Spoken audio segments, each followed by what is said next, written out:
Long ago, when these ancient Grecian temples were new, hemp was already old in the service of mankind.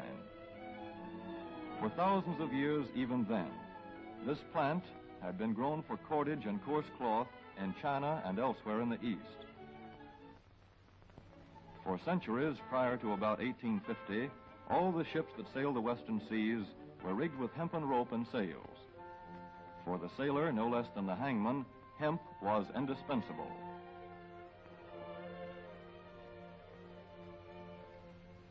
A 44-gun frigate, like our cherished old Ironsides, took over 60 tons of hemp for rigging. Including an anchor cable 25 inches in circumference.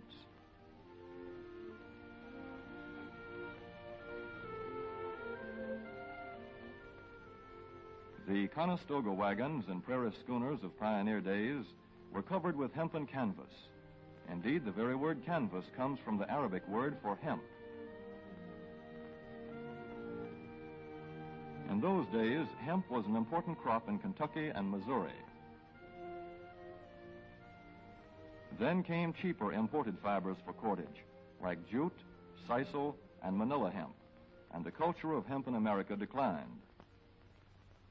But now, with Philippine and East Indian sources of hemp in the hands of the Japanese, and shipment of jute from India curtailed, American hemp must meet the needs of our Army and Navy as well as of our industries. In 1942, patriotic farmers, at the government's request, planted 36,000 acres of seed hemp, an increase of several thousand %. The goal for 1943 is 50,000 acres of seed hemp.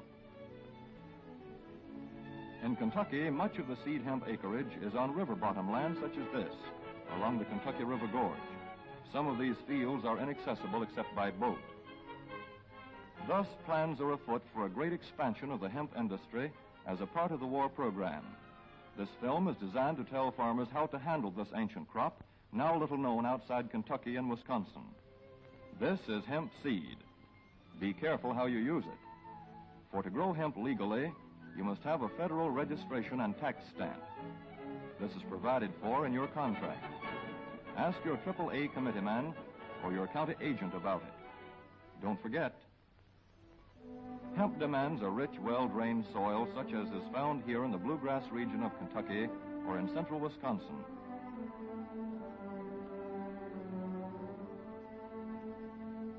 It must be loose and rich in organic matter.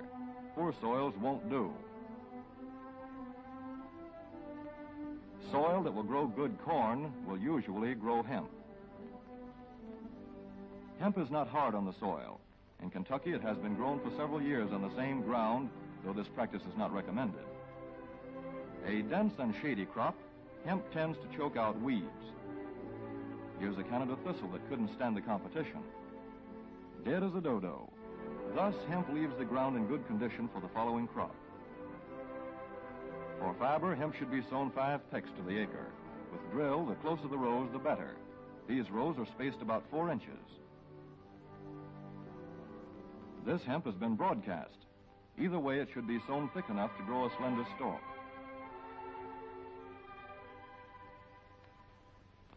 Here's an ideal stand. The right height to be harvested easily, thick enough to grow slender stalks that are easy to cut and process.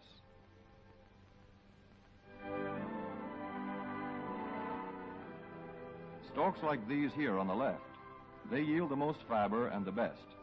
Those on the right are too coarse and woody. For seed, hemp is planted in hills like corn, sometimes by hand. Hemp is a dioecious plant. The female flower is inconspicuous, but the male flower is easily spotted. In seed production, after the pollen has been shed, these male plants are cut out. These are the seeds on a female plant. Hemp for fiber is ready to harvest when the pollen is shedding and the leaves are falling. In Kentucky, hemp harvest comes in August. Here, the old standby has been the self-rake reaper, which has been used for a generation or more. Hemp grows so luxuriantly in Kentucky that harvesting is sometimes difficult, which may account for the popularity of the self-rake with its lateral stroke.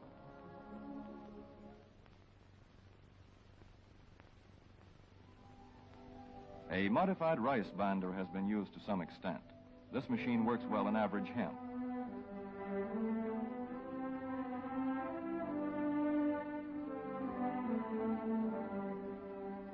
Recently, the improved hemp harvester, used for many years in Wisconsin, has been introduced in Kentucky.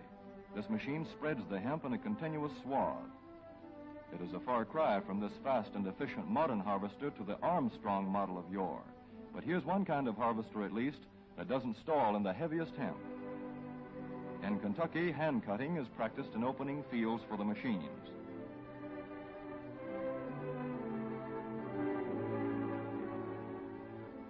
In Kentucky, hemp is shucked as soon as safe after cutting, to be spread out for retting later in the fall.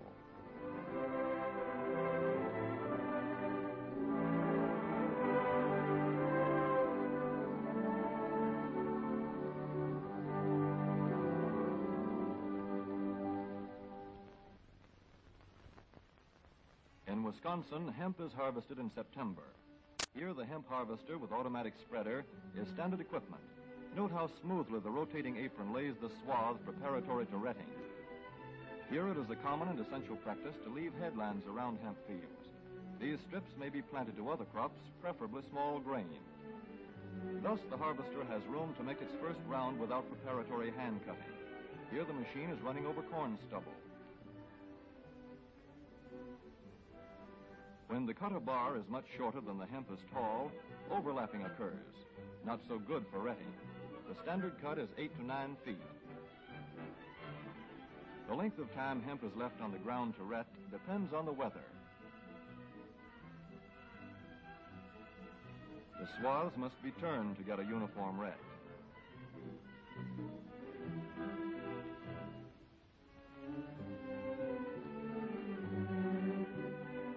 When the woody core breaks away readily, like this, the hemp is about ready to take up and bind into bundles.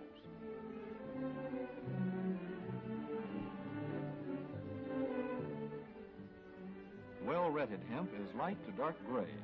The fiber tends to pull away from the stalk. The presence of stalks in the bowstring stage indicates that retting is well underway.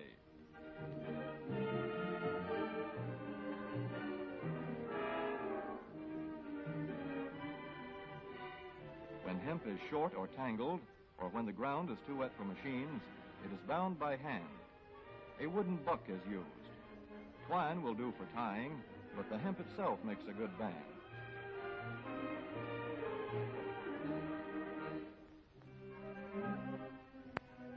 When conditions are favorable, the pickup binder is commonly used. The swath should lie smooth and even with stalks parallel. The picker won't work well in tangled hemp.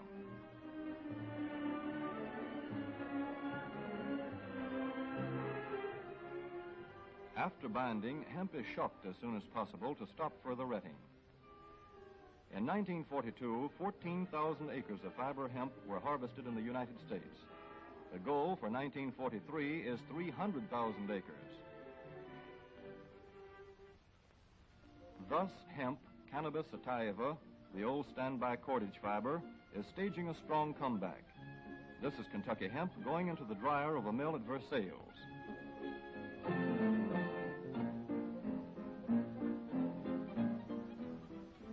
In the old days, breaking was done by hand, one of the hardest jobs known to man.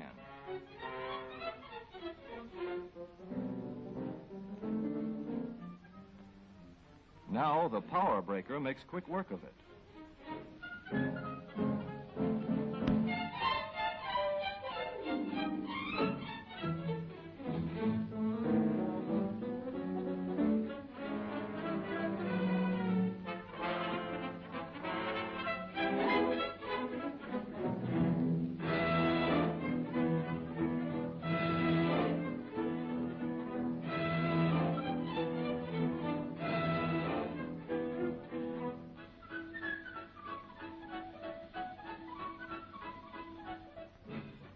Spinning American hemp into rope yarn or twine in the old Kentucky River Mill at Frankfort, Kentucky. Another pioneer plant that has been making cordage for more than a century.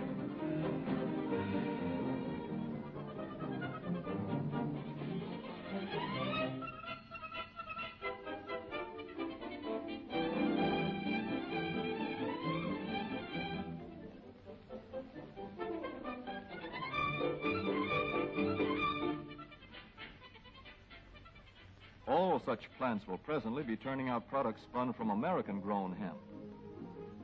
Twine of various kinds for tying, winding armatures, and upholsterers' work. Rope for marine rigging and towing, for hay forks, derricks, and heavy-duty tackle. Light-duty fire hose. Thread for shoes for millions of American soldiers. And parachute webbing for our paratroopers.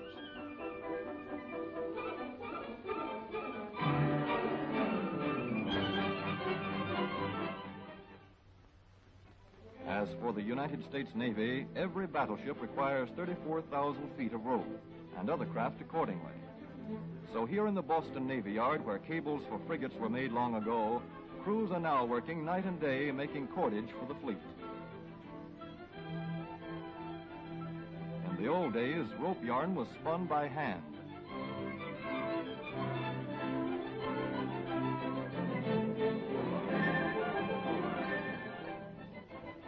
Today, even the rope walk is mechanized. 160 fathoms to go.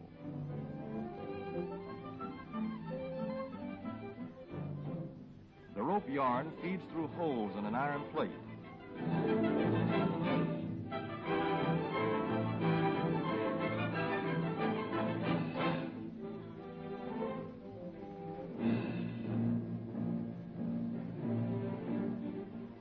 This is Manila hemp from the Navy's rapidly dwindling reserve. When that is gone, American hemp will go on duty again. Hemp for mooring ships. Hemp for tow lines.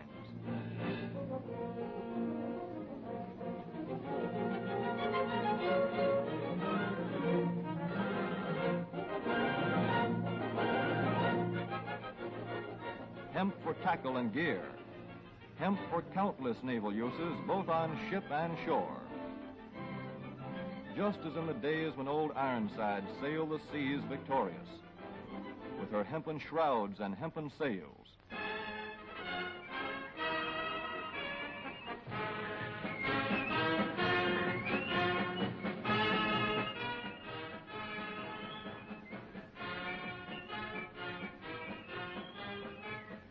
Hemp for victory.